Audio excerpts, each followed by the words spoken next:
ദൃശ്യം 3 ലാലേട്ടൻ്റെ നമ്മൾ ഏറ്റവും വെയിറ്റ് ചെയ്തിരുന്ന പടം നമ്മൾ കണ്ടു. അതിൻ്റെ ഒരു എക്സ്പീരിയൻസ് ഷെയർ ചെയ്യാൻ വന്നതാണ്. സ്പോയിലേഴ്സ് ഒന്നുമില്ല. സ്പോയിലേഴ്സ് നമുക്ക് പറഞ്ഞു ബലിപ്പിക്കാൻ പറ്റുന്ന തരത്തിലുള്ള സ്പോയിലേഴ്സ് പടത്തിലും ഇല്ല. പടത്തെപ്പറ്റി പറയാനാണെങ്കിൽ ഒരു ആവറേജ് പടമായിട്ടാണ് എനിക്ക് ഫീൽ ചെയ്തത്, ഒരു മിഡ്.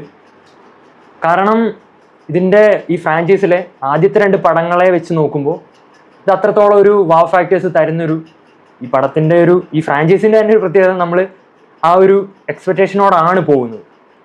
ടുവേർഡ്സ് ദി എൻഡ് നമുക്ക് അത്രയൊരു നല്ലൊരു വണ്ടറിങ് എന്തെങ്കിലും ഒരു സസ്പെൻസ് കാണുമെന്നുള്ള ഒരു ധാരണയില്ല. ഇത് അത്രത്തോളം ആ സസ്പെൻസുകളൊന്നും വർക്കൗട്ട് ആയില്ല എന്നാണ് എൻ്റെ ഒരു ധാരണ.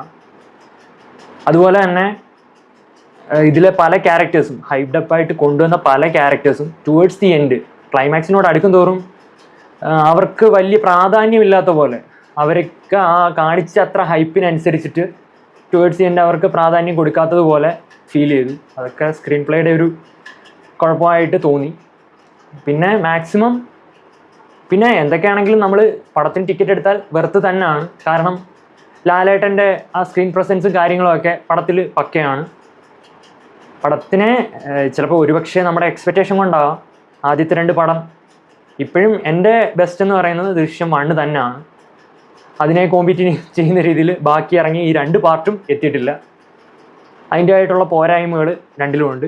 സെയിം ടൈം ഈ 3rd പാർട്ടിലും നമ്മൾ ആദ്യം കണ്ട ദൃശ്യത്തിലെ ആ ഒരു ടെക്നിക്കൽ സൈഡെല്ലാം സെയിം ആണ്. ആ ഒരു സ്റ്റോറി ടെല്ലിംഗ് പാറ്റേൺ ആണെങ്കിലും ആ സസ്പെൻസ് നിർത്തിക്കൊണ്ടുള്ള സിനിമാറ്റോഗ്രഫി കാര്യങ്ങളൊക്കെ ആണെങ്കിലും പക്ക സെയിം ആ ഒരു രീതിയിൽ തന്നെയാണ്.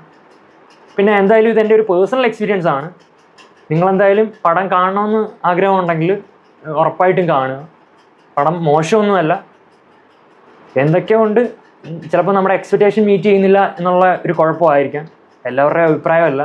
ചിലപ്പോൾ ഒരു മാസ് ക്രൗഡിന് ചിലപ്പം ഇഷ്ടപ്പെട്ടേക്കാം. ഇതൊക്കെ പേഴ്സണൽ ഒപ്പീനിയൻസ് ആണ്.